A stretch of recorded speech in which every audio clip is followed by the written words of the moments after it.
Now, this year, ladies and gentlemen, for the Q Conversations, we are honored to have a distinguished guest who truly embodies the spirit of art, culture, and innovation. I like to call him a creative powerhouse. He has spent decades shaping Nigeria's cultural and entertainment landscape, from his work in media, television, and music to his leadership in promoting the African culture on a global stage. He has been at the forefront of innovation and storytelling. And he will be joining us on the seat to share his remarkable journey from his incredible achievements to the personal experiences that have shaped him along the way. I'll be reading his citation, but first off, in this conversation, he will not be alone. We have someone to moderate this conversation. I'll be reading the citation of our moderator. Mr. Olasupo Sasori, SAN, is a founding partner at ALP&G & Co. Now, with over 3 decades in legal practice, it's frequently instructed as lead counsel in commercial and public sector disputes. Mr. Sasori, SAN, was referred to as a seasoned arbitrator and strategic litigator by Who's Who Legal, a former Attorney General and Commissioner for Justice of Lagos State, is a history enthusiast and author. He wrote, produced, and presented the acclaimed Journey of an African Colony streaming on Netflix. His documentary, Loot and the Lost Kingdoms, also based on a book he authored, is forthcoming. Ladies and gentlemen, I'd like to present to you our moderator, the one and the only, Mr. Olasupo Sasori, SAN. If you know, you know. Ladies and gentlemen, it gives me great delight, and it is my absolute honor to read the citation of our guest on Q Conversations for Qfest 2024.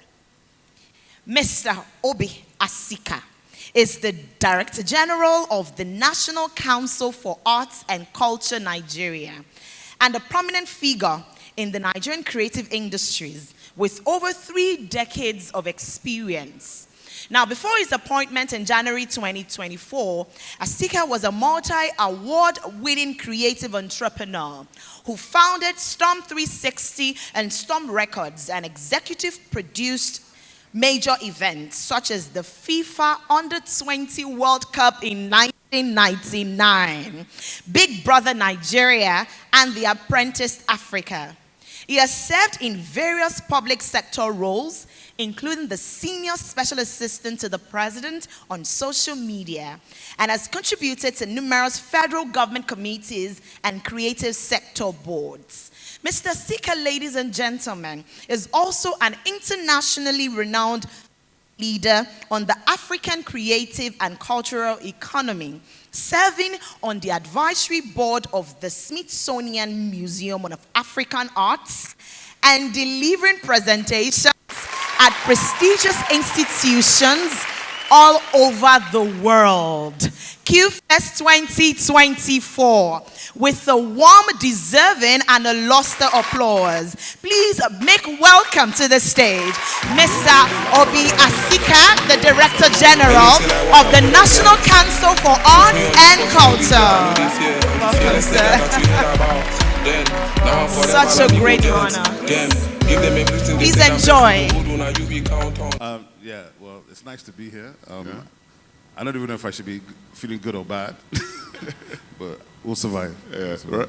So you've got a very important job right now. So let's start with that. Right. You're the Director General of the National Council for Arts and Culture. What's up with that? What's that like? It's a lot, to be fair. You know, I have to give a lot of respect and a lot of thanks to the minister, because a lot of people ask me, why the hell would you even be in government, right? And I said, to be fair, it's entirely down to her. She came after me like 4 times. I said no 4 times. And then she eventually just said to me, listen, all these things that you've shared with me, all this advice you've been giving me freely, all the people you referred to me, I've come to the conclusion that if you don't do it, I don't think anybody else can. So if you don't come, then I'm going to blame you. So it became a kind of situation where I had to engage. You had the chance. Yeah, so I did, and I'm happy I did, because at the end of the day, I will not be one of those people that will say, what if? Yeah. I think we have the opportunity to make significant changes, to expand the space, and to move things forward. But tell us, what do you do? What's your mission, so that we can all appreciate? I know it's a very important job. But I think it might be lost on some people. Well, the thing is this, the ministry is a new ministry as a standalone for arts and culture. But I think it depends what your understanding of the space is. And in the old days, I think it was very narrow. They were looking at it as just arts and crafts. Right now, I look at the creative economy, the cultural industries, and really it ranges across about 49 sectors of the economy. And in previous work I had done, it became clear to me the Nigerian government had never really engaged fashion, advertising, broadcasting. There are numerous industries that have had little less than eye service from government for 25 years. And these things have grown independently, in spite of government, we would say, not because of government, because a lot of times government should be an enabler. So what we came to do was provide some direction and some leadership to see how we can unlock the space fully. I feel like, you'll hear the minister talk about the $100 billion target. That came out of work. I chaired the technical working group for the National Development Plan 2020 to 2050. We looked at culture, hospitality, tourism, and culture and creativity. And that's where that number came from, because we could already see the numbers. PwC and KPMG were already talking about $25 billion by 2025, even though many of us in the industry always said to them, this $1 billion is floating above our heads. We would like to actually touch some of it, right?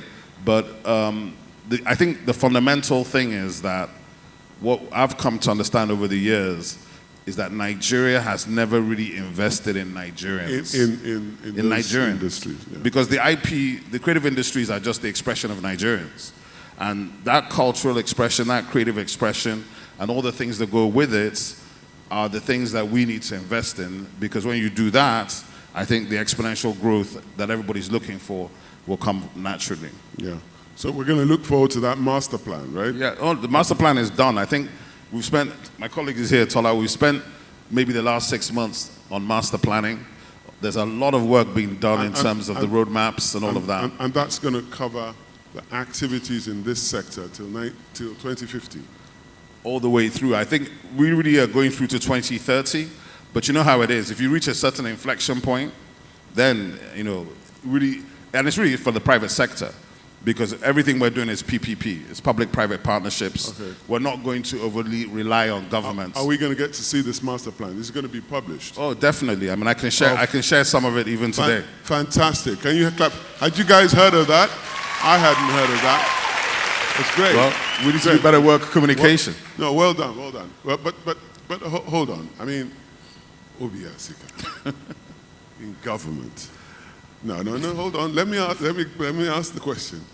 In government, answer this. If 15-year-old Obiasika met you today, came up to you and met you and he said, "What's your name?" "My name's Obiasika." What would he think of you? Is this what he expected?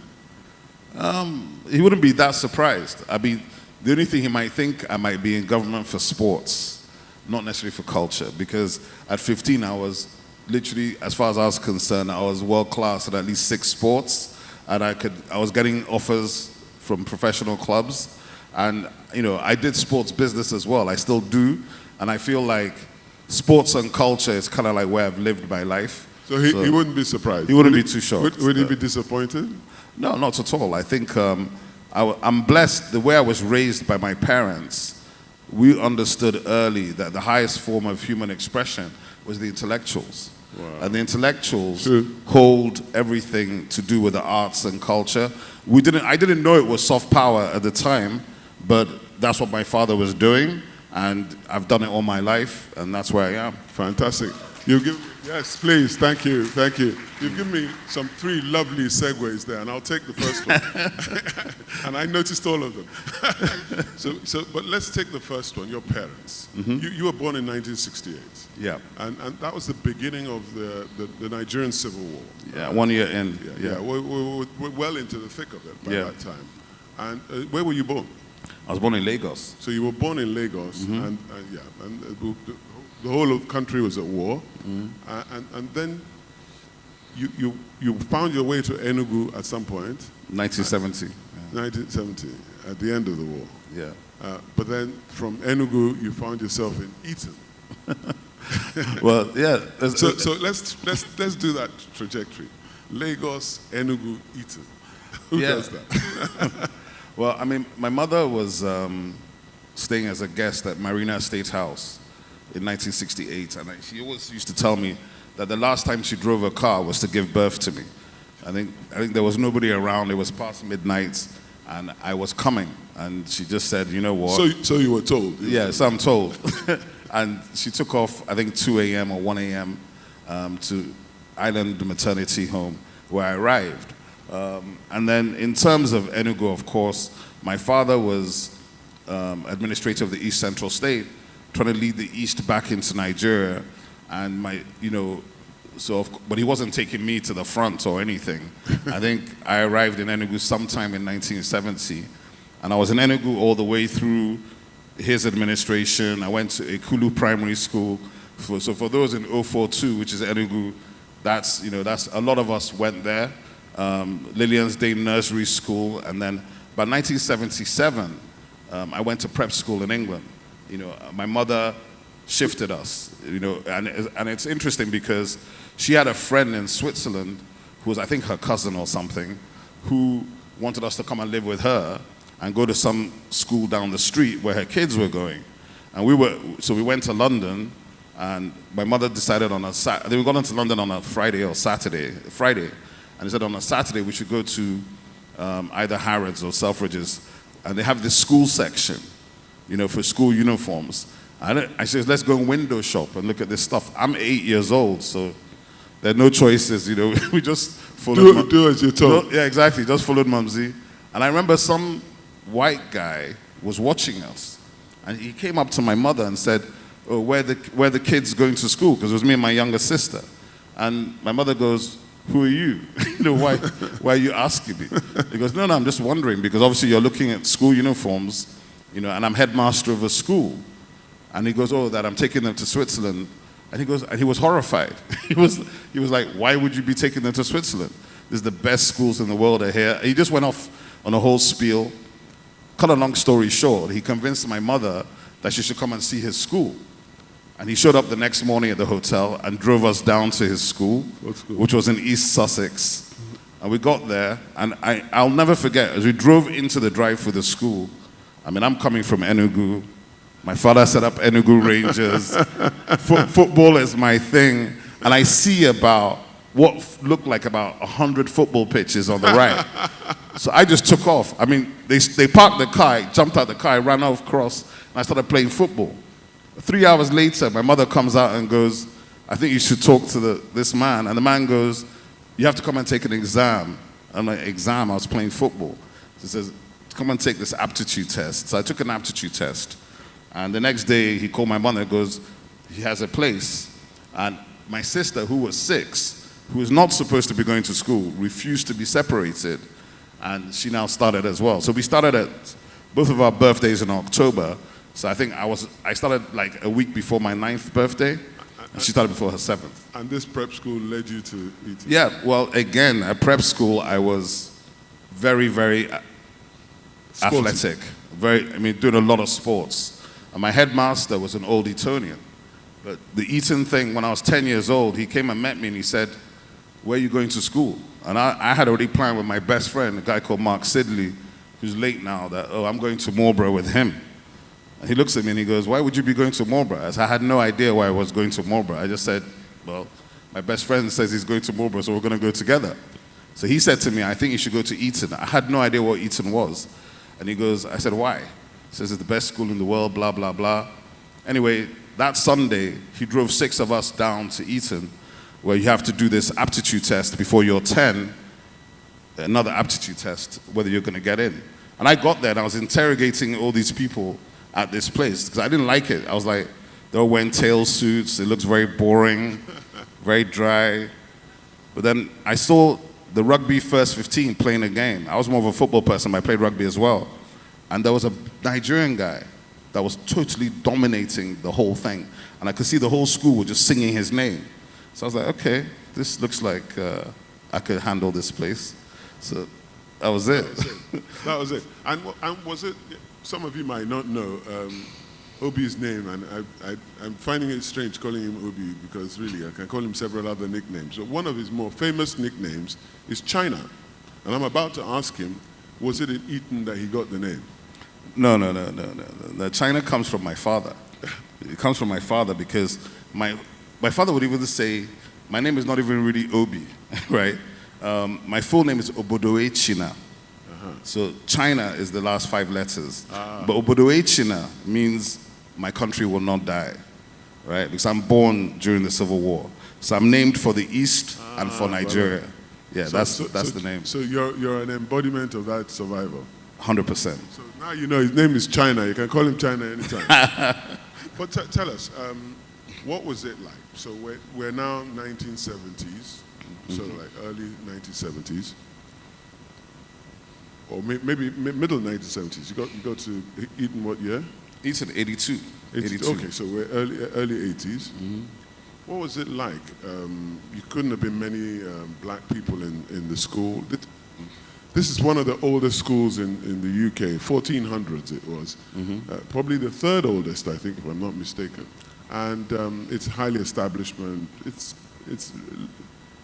for all intents, it's a white school. So how did you cope with, did you feel any discrimination at all? Oh, for sure. I mean, listen, there's 1,400 boys, right? And with 7 black guys. 7 black guys. Yeah, out of the 7 black guys, 5 were Nigerian. You know, we're always, we always show up. Yeah. And I remember that, of course, I made the mistake of reading Nigger at Eton the holiday before I went up to Eton. So I arrived with a lot of attitude, a lot of energy, and big important arguments to me, like the Jackson 5 are more important than the Rolling Stones. This was a big thing. So those were the kind of arguments you got? I mean, it was because I was always getting ready to, I was on the defensive all the time, and I was ready to fight at any time, but I wasn't really fighting until a house captain of mine sat me down and said, listen, Obi, from a distance, you can't tell who's the savage. And I almost freaked out. I was like, this guy just called me a savage. I mean, but he changed my personality, because I then became like the calmest person I knew. Because he just said to me, listen, half these people you're arguing with are less intelligent than you, and they're just winding you up. So you need to understand that and let it go, and then deal from that perspective. Who was this guy? His name is Andy Brown. He's a banker these days, but when I was 12, 13... He's a white guy? He had a white guy. Yeah, Andrew Brown. Andrew Brown. Yeah. No, he had a big impact. That's some solid advice he gave you. It was a big impact. Okay, great. I mean, look, we'll come back to the easier questions, but let me take you up on one of your favorite projects right now, if I'm not mistaken, and that's the Africa Soft Power series, which you co-founded. Yes. I think with Nkiru. Nkiru, yes, my cousin, Nkiru Balon. Yeah, I'm not sure Nkiru's here. She's not? No. I'm not sure she's around. Yeah. So, tell us, Africa Soft Power. Those are 2 magic words coming together. Now, non-coercive methods for Africa. Yeah. Tell us about what you expect from this, and you do it every year in the fringes of Unga in New York. And in Unga and in Kigali. And in Kigali. Yes. Yeah. I mean, the honest truth about it is that probably since about 2009, I came across a very famous TED speech called The Soft Power of India by a gentleman who was a former Undersecretary General of the UN and a former Indian Foreign Secretary. And after I listened to that speech, I realized, okay, this is what you've been doing, because I really hadn't put it in that context before. And I saw sort of a lot of similarities between India and Nigeria. And so I was always about, ever since then, I've been talking about Nigeria's soft power as a major driver for this country, an opportunity for the people and everything. And then Nkiru came to me and said, Obi, you're always talking about Nigeria. Let's talk about Africa. And the funny thing is, when we Googled it, the word Africa soft power, we literally didn't exist. So latched onto it, and we launched during COVID. And I remember having a very powerful session where we had, and we were trying to bridge, I've always been trying to bridge, right?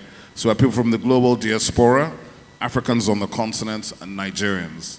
You know, we Nigerians tend to be a little bit overconfident and try to dominate all conversations and all spaces, but there's a lot of other people on the continent who are doing a lot of stuff. And at this point in time, when we did the first sessions, I remember listening, we had these sessions in 2021 during COVID, and they're all virtual. And one of the key moments I won't forget, a lady who was African American who'd been working on American Express, working at American Express as senior executive for many, many years. She was on this panel with a number of executives from Ghana, Nigeria, Sierra Leone. And she said to me, and she said, she just suddenly stopped talking in the middle of whatever statement she was making. And she said, in my working career of 35 years, I've never been on a panel with Africans. And that was just like, wow. This was in New York? This was in 2021, virtual, the first COVID. One. Yeah, the first time. And before we went back to physical. And I think that was the real idea behind Africa's soft power. So what's the mission? What should for Africa's soft power? Yeah, just in one sentence. To bridge gaps and to show a different side of Africa, which I feel is the real side of Africa. The stories, the culture, the fashion, the connection, the energy, the vibration. That is Africa's all coming soft power. From our creative sources. Everything comes from the people. People, our minds, and what have you. This is because it. We don't have ballistic missiles, so it's not that kind of power. It's not that kind of power. Okay. We're not interested in the politics. So it's a big mission you've set for yourself. Good luck with that. Thank you. It's not a secret anymore that Africa is at the height of the world soft power super league, at the #1 position with our music, our fashion, our food, dance, and our food. So really, it's a good time for it to come. Okay, let's do something personal, then we'll come back to something serious. So, your media, broadcast, entertainment, now you're in public policy and capturing the whole art and culture. This looks like success to me. So what do you think are the big factors behind success? Ambition, academics, or luck? Let me take that again. Okay. Ambition, academics, or luck? I think it's a combination. No, you can't do that. I can't do that. Can we let him get away with that? Come on. They said no. We want one, right? I think probably the most important thing is ambition, but I'd call it drive. I think if you don't have the drive, you can't make it happen. Academia is important as a base, but real life teaches you many more lessons. That's what I've seen. And in terms of, what you define as success, I think it's different for each person. For me, when I will feel, okay, this is a success, and when you begin to tell, it's like, I was saying to somebody in New York last week, I said, in 2007, we were telling people that we had sex symbols in Nigeria, in the music, that we were about to offload everywhere, and they were laughing at me. They were laughing at me here, they were laughing at me in London, they were laughing at me in Joburg, but nobody's laughing today. Our people are everywhere, manifesting everything we said that they were. And I think what it is was we were able to unlock the self-confidence of our people, to let them know that you can do this. You don't need to be anybody else. You are enough as yourself. And that is what we bring to the table. Yeah, excellent. I mean, it's clearly a time and a decade and a couple of decades now, if not 2 or 3, where it's cool to express yourself as an African. It's cool to express yourself as, whether it's your music, your dance, or your hair, your real hair. I thought, I knew I'd get some. You might get into trouble, man. They're throwing tomatoes at me. You might get into trouble. No. So it's cool to be African, isn't it? Hang on, you and I have more than a couple of things in common. Okay, you went to Warwick University. Yeah. Good school, great school in the middle of England. You did law. So let's pick one. But what I want to pick on that we have in common is we're documentarians. Yeah. We're a rare species, aren't we? Very rare. All right, and yes, thank you very much. On behalf of all documentarians, yes. So you did a 10-part series called Journey of the Beats. Afrobeats. Of the Beats. Journey of the Beats. Yes. Sorry, I got that. Journey of the Beats. And it was running on Showmax. It was a huge success. 10-part series. I did a little 7-part thing, but No. Tell us about that. Tell us about the Little. Yeah, I mean, the thing about it is, I actually have enough content left to do another 20 episodes. That's just the truth. We did about 470 interviews. Is it still showing on? It's still on Showmax, yes. And I think Africa Magic have also shown it. Yeah. I mean, it's funny because what really happened was... Well, Showmax and Africa Magic, you owe us money for the plug-in there. They give us yeah.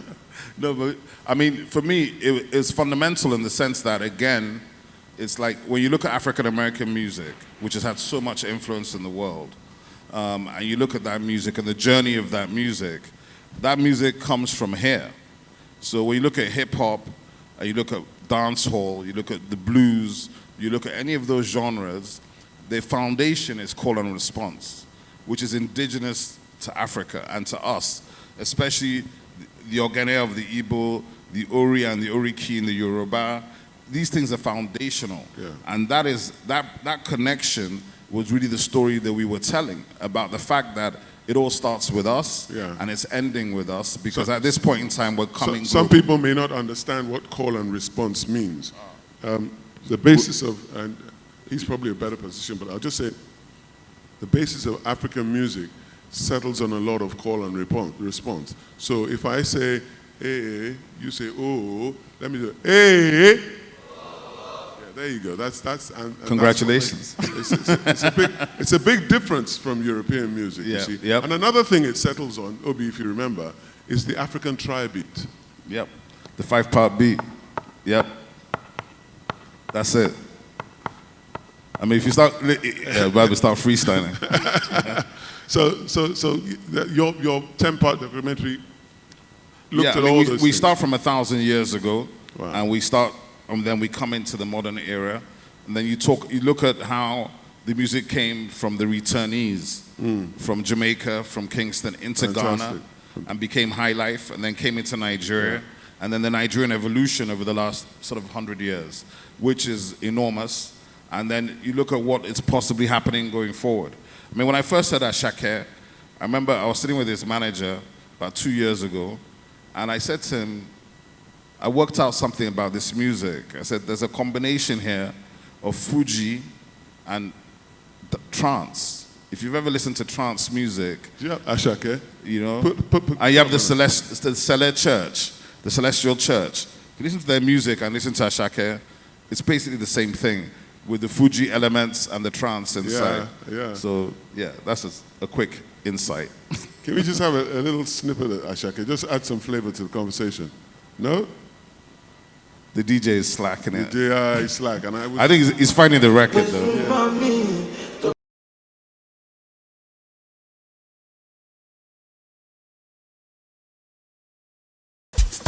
not sure I know this one. Many men.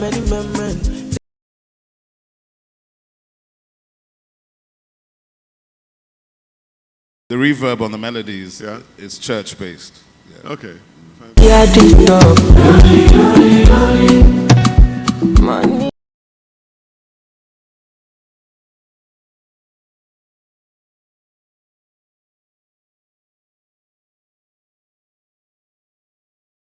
The point is made. And how long is it still going to be on Showmax? Yeah, it's there for a while.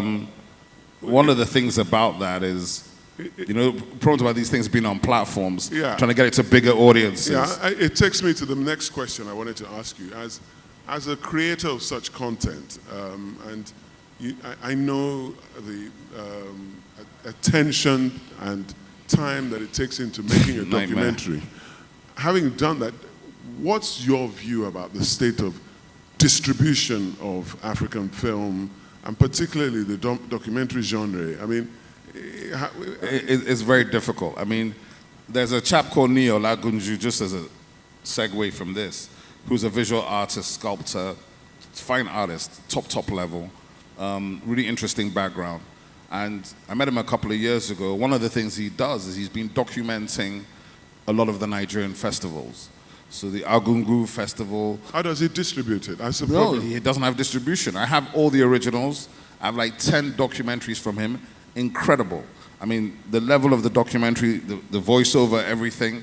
But then, we're in a funny situation with the content, because as Netflix came into the continent and increased the volumes and increased the budgets, in a way they capped the continent. The same thing Amazon has done. So now it's to break out the algorithm to see how you can get your content wider. And of course, then you have YouTube, but of course, YouTube will not get you the money you've invested back. So it's a very difficult situation.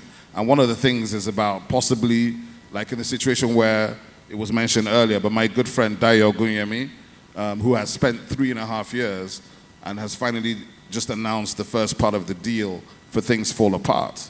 Now, again, that is on primetime American television. But what it does mean is it can be licensed into other markets. So it will come into Nigeria. Yeah, but it doesn't. Yeah, but until Nigeria is ready to put down the right money, it can't be done here. That's the simple truth. Okay, yeah, because that development won't solve this problem of distributing because African it's content. like Fela Kuti. Yeah. The biggest audience, any Wizkid, Burna Boy, the biggest audience for all of our stuff We're all is abroad. here.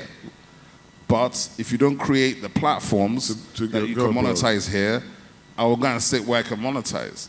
So it's a chicken and egg It's situation. really sad. So there's a 911, 999, SOS, urgent call for African distributors of Yeah, African yeah. content. I mean, because it's really. We need our own platforms to bring it to our own people. Are you doing one? Are you doing a We have a streaming? couple coming, yes, definitely. Oh, look forward to that. Origins I talked to you about. Oh, we look forward to that. Fantastic. You'll be solving a big problem, and many creatives will have the opportunity to actually get. I think the first thing about creative work, expression, is to first have people appreciate it.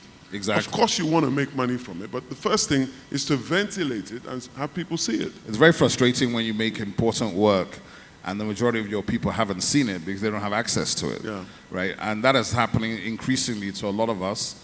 So definitely we need, because Nigerian television as a marketplace has not worked. But I've been involved in the process. There is hope. And I do think that, NCA just put in some very new, strong people into new positions for programming and marketing last week. Yeah. So I have big hopes that NCA can come alive. It's still by far the most important platform in the country. NTA or NCA? NTA. NTA. Yeah, the television. Nigerian Television Authority. Can you imagine? Really? Yeah. Guess what? You know the What's funny gonna thing? happen? I told the DG. Are they going to the moon? Well, the thing is this. I'm not going to say too much, but Okay. I told the DG a couple of years ago, and I say it all the time, anybody under 20 has never switched that channel on by choice, right? You got that right. So for you to get the audience, it's only about programming. So your programming has to change, your brand has to change, everything has to change. They just brought in some people last week that have the capacity to do it. Now they need to back those people with resources And let me tell you, if NTA has the right programming and they're showing it at the right level, the right signal, It's free to air. it's anyway. free to air, It's free they to will air. dominate the market. Yeah. The advertisers will content. rush there Well, because yeah. they can see the advertising. Yeah. Well, more grease to you guys. I really believe. Prayer. A round of applause for the luck. We're wishing them luck. Wishing them luck. Okay, let's go back to personal again and see. Answer it for me, because you know when I see interviews like this or conversations like this, you know, people serve up a lot of. It's 3 o'clock. A lot of BS. Okay, so we're not going to do BS in this answer. Mentors. Do mentors work? Do you believe in mentorship? Do you have a mentor? Who's your mentor? Do they work? Really? Is it just something that sounds nice when you're successful and you're being interviewed? Oh, one great man was my mentor. What's the truth? I mean, I'm probably the worst person to ask because from a personal perspective, I never saw anybody greater than my father. So that was my mentor, right? Yeah. That's all now. Oh, you're joining him? Nobody greater than his father. No, I mean, Come on now. you know, but the thing is this, is that It's a wicked audience. there are a few of his friends and some of those people who, but in terms of the work that I've done in my life, I would say there are people and their figures that you're watching what they're doing and you're saying, okay, I mean, in what they're doing in terms of shifting culture, how they're pushing agendas. And there's a lot of them that I've looked at over the years, but no one person specific I would say was a mentor. I would say that in the context of Nigeria, there have been certain people who are older, in my father's generation, who I spent a lot of time with, who really gave me deep insights into Nigeria. I mean, Ahmed Joda, the late Ahmed Joda, the late MD Yusuf, Alex Ekweme, you know, my father himself, General Gowon. These are people that I've been privileged to sit with and really hear firsthand and understand. So that has always been very helpful for me, but not in terms of business mentors or lifestyle mentors, not really. But I see how it works for some people, and sometimes I envy them because I think it's a great way to grow. If you can find somebody, absolutely, if you can find somebody who does what you do, and who has more experience than you, hold on to him. So you believe in it, but you just didn't really have one formal person. Yeah, I mean, I believe in that. I have friends who have serious mentors, and then they meet every Sunday. You know, it's structured. Yeah. So yeah, I see it. I've seen it work. I believe it. I've seen it work. Yeah, I've seen it work as well. You know, you're in the media. When I was chair of the Lagos Theatre Festival, you guys used to really annoy us. You know that, because you had this social media week, the week before our week. my apologies. But it was so successful, that social media week. Yeah. Tell us about that. What was that? It's defunct now. Is it still going? Yes, it's defunct. I mean, social media week, the heavy lifter. I've spent my life collaborating, and the heavy lifter, a lady called Ngozi Auditor, had called me, I think in late... Tell them what Social Media Week is. Okay, first. Social Media Week was a conference founded by a US digital agency. That agency, the founder of the agency, had worked on the Obama campaign in 2008. And, you know, if anybody remembers the Obama campaign, they raised something like $1 billion using social media, where people were donating as small as 50 cents, $1, $10. And he worked on that campaign. And when he left, he set up his own agency and started this city conference, Social Media Week, which has Social Media Week New York as the sort of anchor, and it spread to about 50 cities around the world. And this lady, Ngozi, who's still based in New York, had called me late 2011 that, oh, could we partner to do this thing in Nigeria? And when she called me, I first said, you're crazy, because she was talking about doing 30 events a day. And I was like, have you ever been to Lagos? How? I mean, what are you talking about? 30 events a day? The traffic wouldn't even allow you to get to 2 places. So I totally misunderstood. What it turned out was that If you're having a full-day conference, every panel, every masterclass was an event. And what was it? Just to show different communication styles? Well, it was a problem actually, because Social Media Week was about new media and how it's affecting life and development. Yeah, it was a conference. Yeah, it's a conference, and it's 5 days. The problem we had every year, whilst you were thinking we were difficult, was that sponsorship was a big problem, because then you go to the company will send you to corporate affairs, will send you to social media guys who have no budget. And I said that this conference is not about telling you how to use WhatsApp. It's about new media, technology, and influence. Innovation. We became the biggest technology conference on the continent. And basically what happened was in 2020, Adweek. Thank you. Oh, thank you. Adweek, which is the sort of Bible for the advertising industry, acquired Social Media Week. And when they acquired it, they flipped the platform. So Social Media Week is still there, but it's a learning platform for anybody who wants to have skills in the digital age. And it's embedded into Adweek, and the founder and owner is now the chief business director of Adweek. Fantastic. Yeah. I'm looking at the time because I'd like to get some involvement from the audience in a couple of questions. But while we're on the subject of something you really enjoy, which you clearly did enjoy that Social Media Week, what would be, personally, where's your happy place? Where's that place where... Yeah, when the project is done. I think no matter what project I'm doing, I think it's like with Journey of the Beats, when we submitted episode 10, and the commissioning people are like, oh, this is brilliant.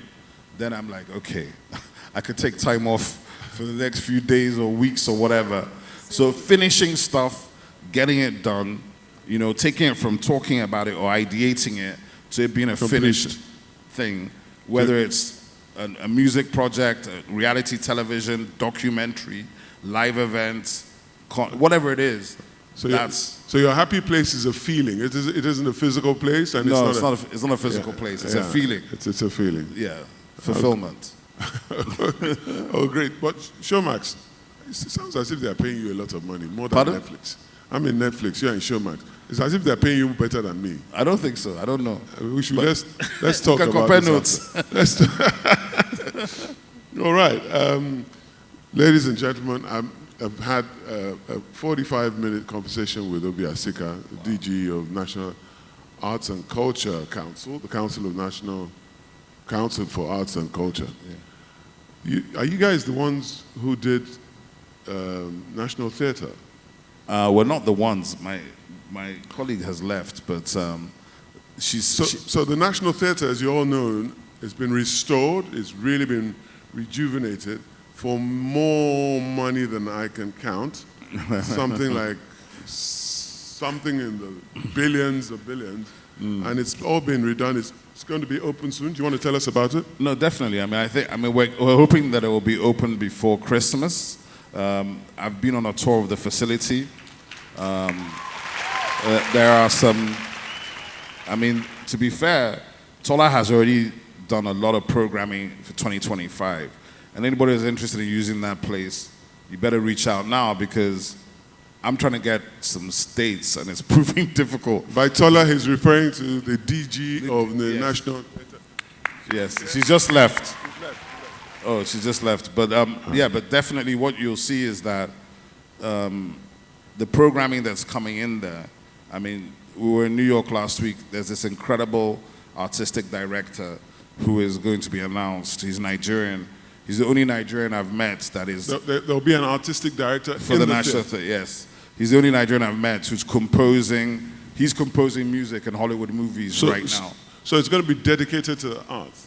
The National Theatre will have not just arts, not just plays, music performances, program, all lots, but it's going to be, I think... So if my aunt is doing her 80th birthday, can I come and do the Owambe there? You have a hall you can use, yes. Okay. Oh no, there are two massive halls that both take 2,000 people that are massive, and those can be used for multiple purposes. The main arena is 4,000. And 4,000? Yeah, it's 4,000. Wow. It's 4,000. Wow. And it's stunning. It's Grammy, Oscar level stunning. Yeah, okay, we're quickly running out of time. I've got 2 or 3 questions from the floor, if any takers? Yeah, Tong, we've got Tong here. 1, 2, 3, yeah? Yeah. There are 2 there. Let's raise our hands again so we can count. Okay. I've got 3. I've got enough time for 3. 2, for sure. 3. Okay, Yeah. 3. All right. Fascinating conversation. It's just lovely to hear both of you speak. Thank you so much. I just wanted to ask Obi to tell us a little bit more about origins. I read something on LinkedIn. Are we allowed to know a little bit more about origins? That's it. That's my question. Sure. Origins is a platform that we're building, which will end up on blockchain. It's going to act, it has multi-uses and multi-purposes. But one of probably the first purpose is global black connectivity. Because we look at the fact that the global black diaspora, 60% are Nigerian or Nigerian origin. This is going back over the last 1,000 years. 1 in 2 black Brazilians are Nigerian origin. Haiti, Cuba, Venezuela, Ecuador, Colombia, Bahamas, Americas. So that's the first thing there. The second aspect is that we're using technology, working with OpenAI, Meta, and Google, to gather and aggregate the history, cultural expressions of this space, which is known as Nigeria today, but it's been here for 1 million years, and these people have been here. So we're doing that as well. It's also going to be a cultural index and an IP bank where you can license content that you can repurpose for your own use. So that's the idea behind Origins. Origins, I mean, even when we launch, I will not launch and say, oh, we're done, because you can have your own user account on Origins. So Origins is like a living platform that should never die. That's Origins. That's great, fantastic. Which kind of allows me to interrupt the questioning here, because if you're going to be doing all those things, I don't know, maybe I don't get the full remit of the Council for Arts and Culture, but what are you doing about diaspora? What are you doing about diaspora? Well, I think it's so important to... Yeah, I mean, well, that's why last week we hosted about 90 leaders at the sidelines of UNGA. I would say maybe half of them were Nigerian, but we had Brazilians, we had Caribbean, we had Americans, we had Francophone, Senegal, South Africa, everybody together. I'm even saying as basic as Nigerian diaspora. Oh, no, definitely. Well, see, the Nigerian diaspora, there are two sides of Nigerian diaspora. There's the recent diaspora of the last 50 years. There's the guys of the last 500 years, which is everybody else. On his take on mentorship, and he said he believes so much in mentorship. So I want to plead with everyone here. Please help me beg Uncle Obi to be my mentor. Yes, I'll be so excited to have a mentor like him. And I'm sure that it will skyrocket my career in entertainment if I have a mentor like Mr. Obi Asika. Thank you so much.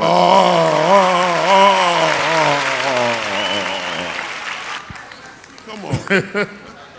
Approved. I'll see you off stage, man. Okay, so quick question. Hang on, that's like proposing in Marks and Spencer or something like that.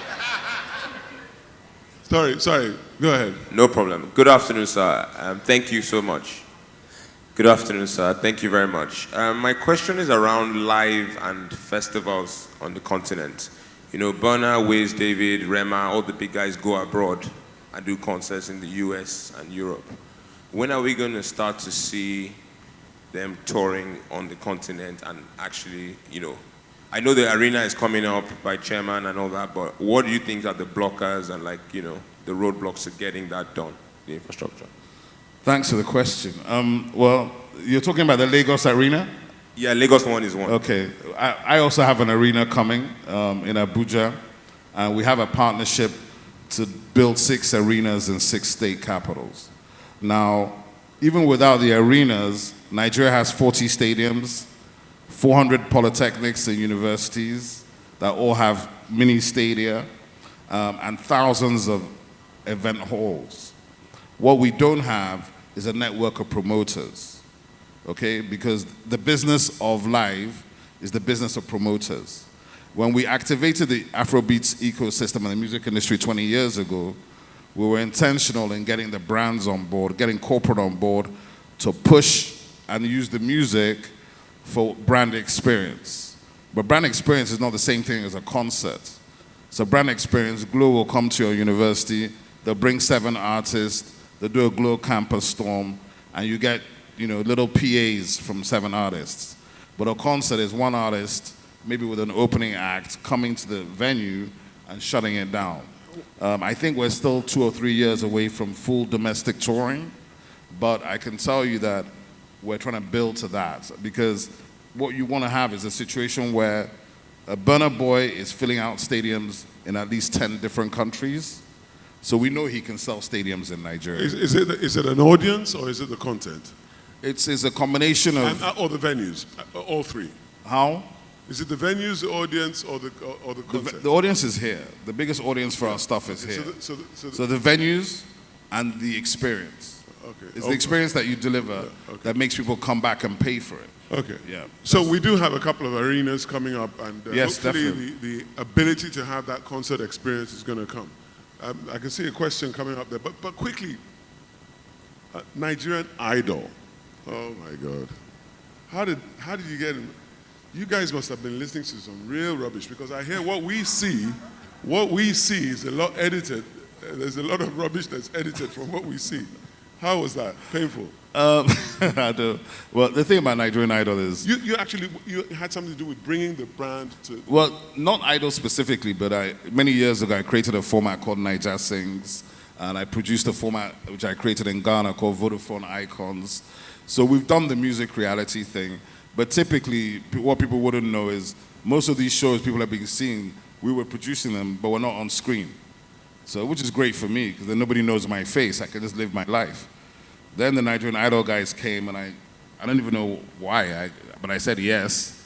I think I said yes because I wanted my daughter to actually be aware that, I did this music thing. Because my daughter was in 2019 in Ghana with me at Afro Nation, and the band came over to say hi. And my daughter was totally unimpressed. I mean, she had no idea who the band was. I was like, trying to explain, this is a superstar. And she's like, of what? And so I realized there was no hope for me.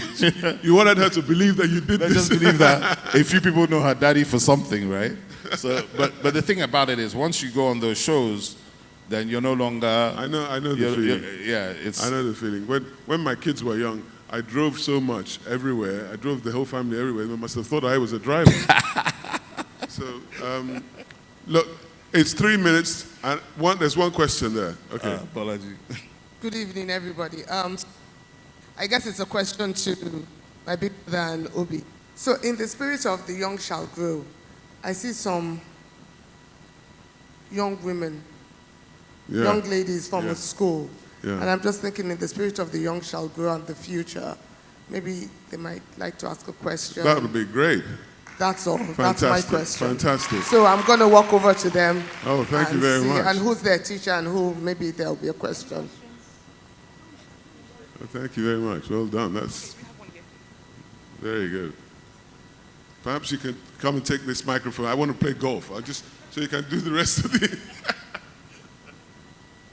Good afternoon, sir. Afternoon. My name is Sophia Kekpe, and I'm a student of Vivian Fowler. I wanted to ask, Mr. Obi, you didn't mention much, except now, about your children. I wanted to ask, how many children do you have?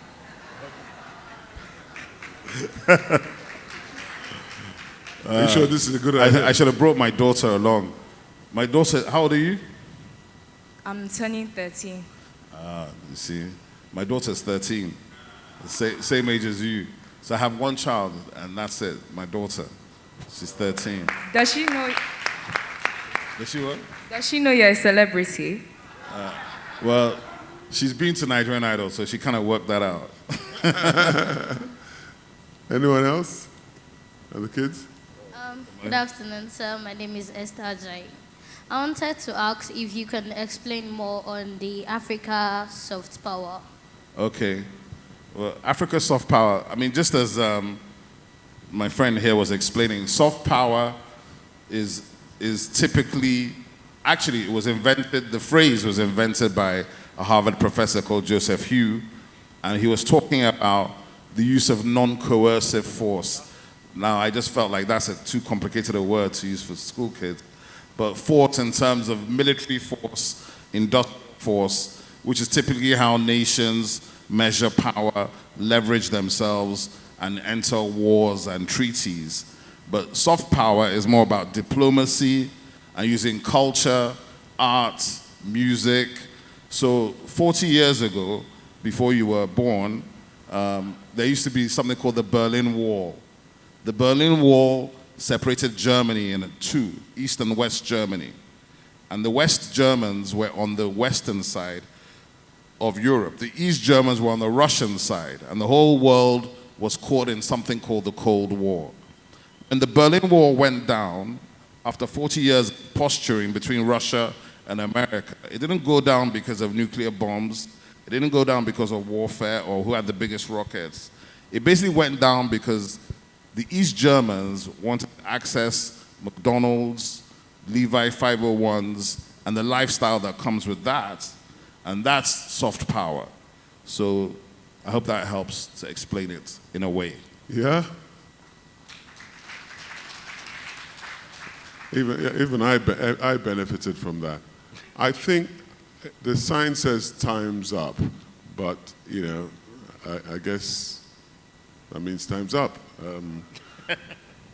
Well, ladies and gentlemen, you have an Eton, hang on. You have an Eton educated Enugu guy born in Lagos, not so sure about mentoring, who believes strongly in ambition over luck. Ladies and gentlemen, Obi Asika, thank you very much.